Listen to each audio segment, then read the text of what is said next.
재미로 그랬어요입니다.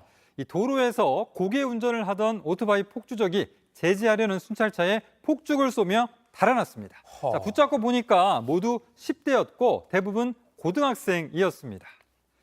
자, 어두운 도로입니다. 둘씩 탄 오토바이가 달리고 쫓는 자동차, 경찰차입니다. 정지 명령에도 속도를 줄이지 않고 차선을 오가는데요. 예. 자, 경찰차가 따라 붙자 운전석을 향해 방금 폭죽을 쏘기 시작합니다.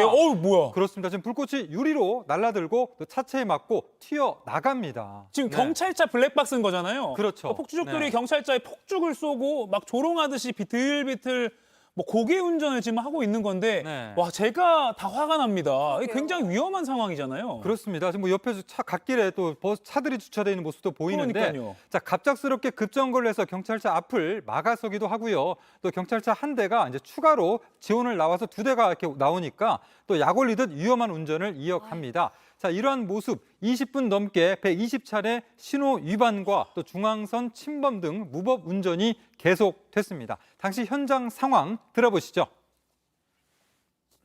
두 대가 쫓아가가지고 옆을 가로막아서 이렇게 오토바이를 놔두고 버려두고 도망가는 이제 피해자를.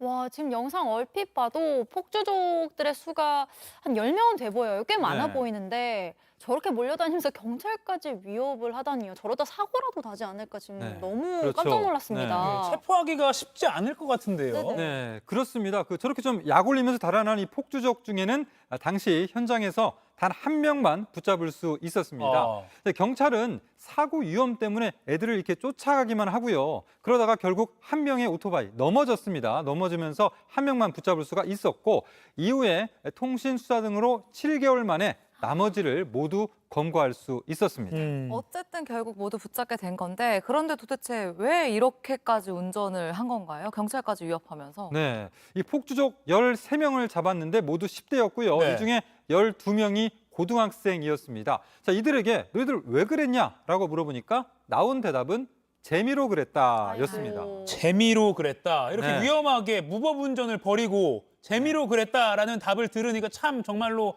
제 앞에 있으면 꿀밤이라도 한 대 때려주고 싶은데 이게 웃을 수가 없는 게 사실 저게 네. 그냥 무슨 뭐 어디 통제된 도로도 아니고 뭐 그냥 아이를 태운 뭐 유모차가 인도로 갈 수도 있는 거고 자전거가 갈 수 있는 거고 그렇죠. 무고한 시민들이 운전을 하는 곳 아닙니까? 그렇죠. 누가 다치기라도 했다면 어쩔 뻔했습니까 정말로. 그렇죠. 정말 아찔한 순간이 아닐 수 없습니다. 네, 정말 그렇습니다. 네. 경찰이 그래도 이들이 범행을 시인하고 청소년 선도 프로그램에 참여를 하겠다. 네. 또 반성하는 모습을 보여서 일단은 불구속 상태로 검찰에 넘겼다고 해요. 네, 일단은 넘어간 거죠. 네. 근데 지금은 이렇게 넘어갔다고 하지만 같은 잘못을 또 한 번 하거나 정말 나중에 더 큰 일이 생기는 경우가 있으면 안 될 것 같아요. 요런 거 기사에 보면 항상 댓글에 그러니까 물론 저 가해 폭주족들의 안전도 중요하지만 네. 조금 더 강경하게 경찰이 뭐 조금 약하게 부딪혀서라도 잡아야 되는 거 아니냐 이런 식의 의견도 있거든요.